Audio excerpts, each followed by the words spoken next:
What's up, everyone? My name is Alan, founder and consultant at For Now Marketing, and welcome to Braze for Technical Marketers. Today, let's go over how to automate event email promotions using Braze Catalogs. No more manually creating one-off campaigns for all the live upcoming events you have. Instead, you can use catalogs to fully automate that. So let's take a look at what that looks like. First, here we have a list of live events that ChatGPT helped us create. I just asked for some events with their date in the YYYY format, event title, event link, event image URL, and event description. Now, before we upload this to Braze Catalogs, we do need to make a few adjustments so that they work well with Braze Catalogs. First of all, let's actually go ahead and left align everything. It's easier to read. First, the starting column inside for Braze Catalogs must be called ID, lower score ID. Braze Catalogs do need a identifier column, so we'll just call that ID. And then we actually cannot have spaces or, we can't have spaces in there, so we'll get rid of it, and that should work just fine. The key here is that the date of the live event is being used as the identifying row. So the date of the live event is going to be important. It doesn't necessarily have to be the ID, but it does need to be some one of the comments or columns. So even if we end up having like an event date column and you want to put those here, and then the IDs are actually just maybe, random, like random letters and numbers, that is fine. Or you could just put the event date themselves as the ID, and that works just fine too. And then the other thing we need to do is we do need to make sure, just like the ID, there is no spaces inside the column titles. So what we'll just do is take a minute to change all of these columns to lower with under format. So event image URL. And that's because Braze will throw an error if you have spaces in your catalog columns. Sorry, I can't think and talk at the same time. So this looks beautiful now. I'm going to go ahead and download this as a CSV. And that's perfect. We'll go to Braze. We'll go to create new catalog. Oh, sorry. We'll go to data settings, catalogs, and then we'll go to create new catalog. We're going to upload the CSV that we just downloaded. Hopefully there's no issues here. Let's go ahead and insert that one. And I do like to always rename it something a little bit more, operation friendly. First of all of these data types, event title, link, URL, description, all strings, that's all perfectly fine. And we actually most likely have to change it anyway, because once again, catalog names can only include letters, numbers, hyphens, underscores, no spaces. So let's do live events, email promotion. Perfect. Process it, give it a second. I would refresh afterwards as well. It takes like a refresh or two for everything to load. So I'll go ahead and pause the video for now. And boom, here we have it. All of that's ready. If I go back to the catalogs page and give it a refresh as well, it should show up. And there it is, live events email promotion. All right, we're ready to build our email. So here we have just a regular email campaign, live event newsletter, catalog powered, and it's a simple drag and drop template that we chose. And let's personalize with some dynamic data a little bit. So we're going to take the information from this catalog columns, and we're going to insert it in our email so that we know what every email looks like.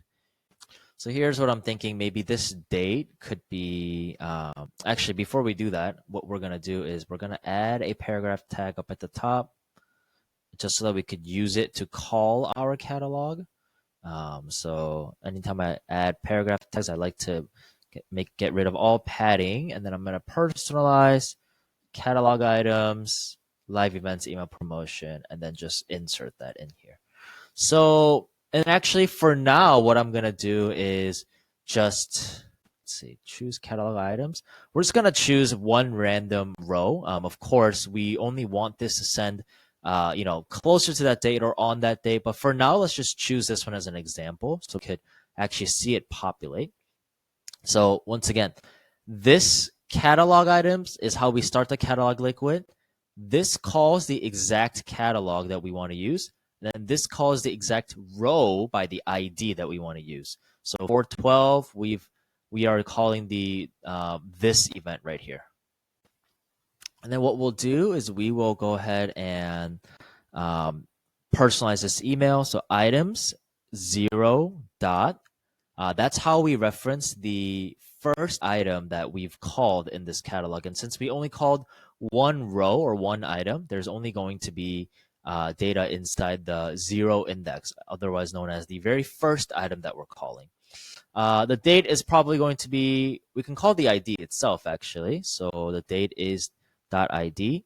And actually, let's just take a second to see what that looks like. So if I go ahead and preview it, we should hopefully see 2025-04-12 in our calendars. That looks great. Obviously, it's a little too big, but we won't spend too much time on the actual visuals of it. But a simple fix, I'm sure, is just decreasing the size. And oh, now it's like overlapping with the red. Let me see if I can change that. And obviously, a great email designer would not set it up this way, but this calendar is actually part of a background image. So we can see that the rendering might get kind of weird depending on which platform you use, but a simple spacer got the job done. We could probably also, okay, with some padding changes, let's just check one more time.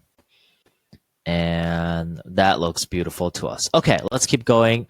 Maybe we want, so I'm going to copy the entire syntax. I'd use it again, but maybe the image we want to use, make that image the dynamic one. So this is going to be items that, what do we call it? Event image URL.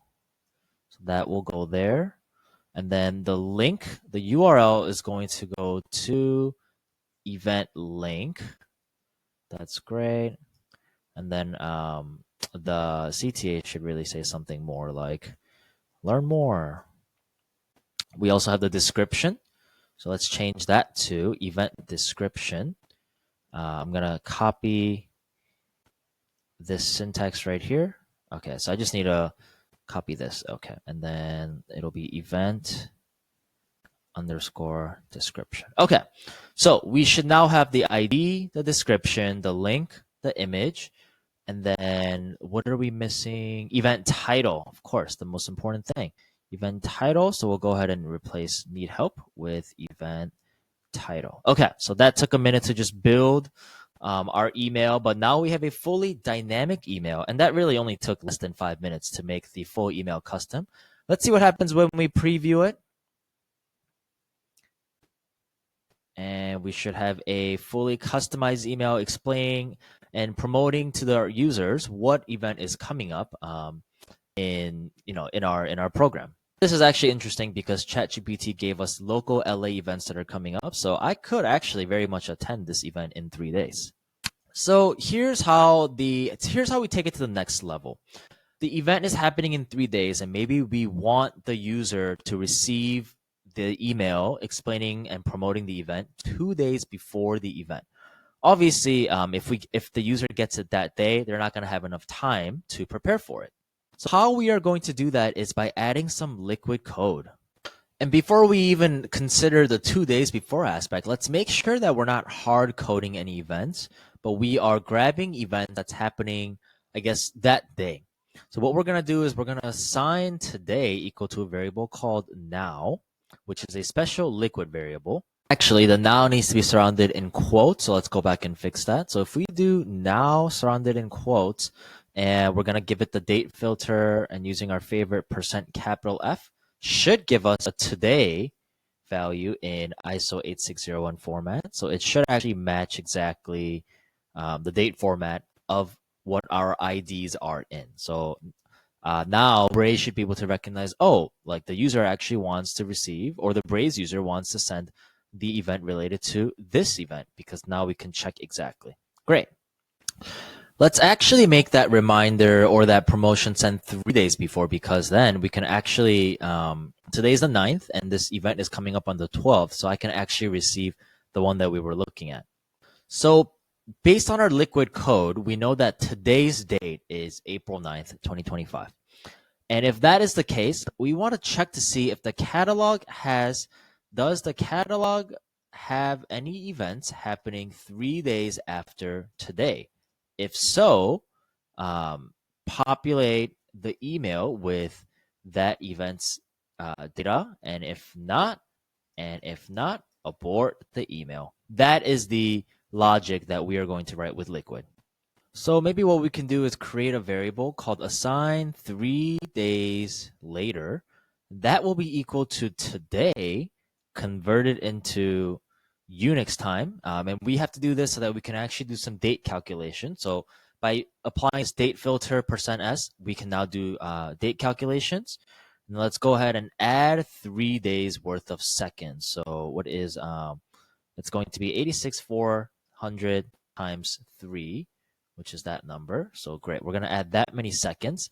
That's how many seconds are in one day, 86,400. Multiply that by 3, and we get this bigger number. That's how many seconds are in 3 full days.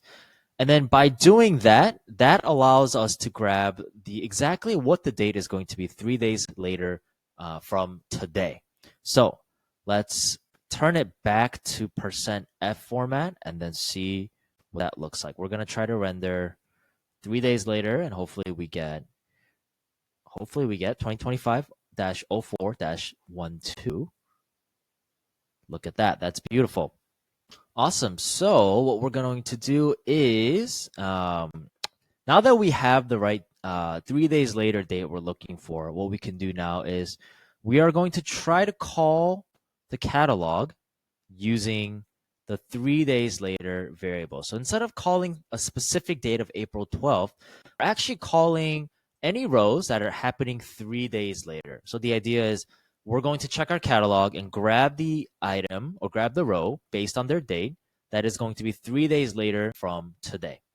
And what we can do is if items 0.id exists, then we can say, then we're actually just not going to do anything. We're going to just let it happen, let the email run. And that's the equivalent of just having an empty if statement. However, otherwise, if item 0.id does not exist, as in there is no event happening in 3 days from now on, let's say today's actually the 8th and there's no event happening on the 11th, then what we want to do is we want to abort _message with the message, no events happening in 3 days. Now let's go ahead and close our end if statement. And then actually we got to close our abort statement as well. Great catch. So now what's going to happen is if I go ahead and click the eyeball, we should see the email as if nothing happened. Let's try it out. Hopefully no issues there. Oh, we have a broken liquid. Unexpected end token near items. Okay. Maybe, if items, we never close this out. Okay, now there should be no issues. Let's check it out. Okay, so the email is sending just fine and fully populated. Check this out, fully populated with this event's information, image, title, description, and the CTA. Let's just make sure that the email does abort successfully. So let's say we just force that today's date is going to be 2025-04-08. So instead of the now current timestamp, let's say today's date is actually the 8th, and there is no event happening 3 days later. Let's see if the email does successfully abort in that situation, and it does. That is awesome to see that. So let's change that back to now so we can always have the current date. And at this point, we can erase all these placeholder data because we don't need to actually see them. So once again, with this code right here, we are always going to be checking the catalog for an event happening 3 days later. And if that exists, we send the email. And if it doesn't exist, we abort the message. So now what we could do is, and we can actually, let's hard code the dates a few more times just to test if it's working correctly. So if today's date is 4/16th, we should see, and this date part is kind of irrelevant or repetitive now because it's already in ISO 860 format. But if we force today's date to be April 16th, then look at that. We have another event, and then let's try one more time for this TNA rebellion. So 4/24. Let's see, we should see the email update once again. Amazing. But then last, let's say today is the 25th, and there is no date happening on the 28th. and that makes sure we want to abort. Okay, amazing. So let's put it back to now. And then this takes us to the last part of the video, which is how do we send this to trigger?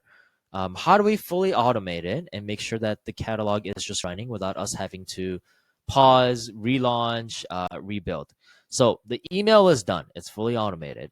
What we're going to do is simply schedule to trigger this campaign every single day at, let's say, I don't know, maybe 8 a.m. the user's time, so they can wake up to this email. So 8 a.m.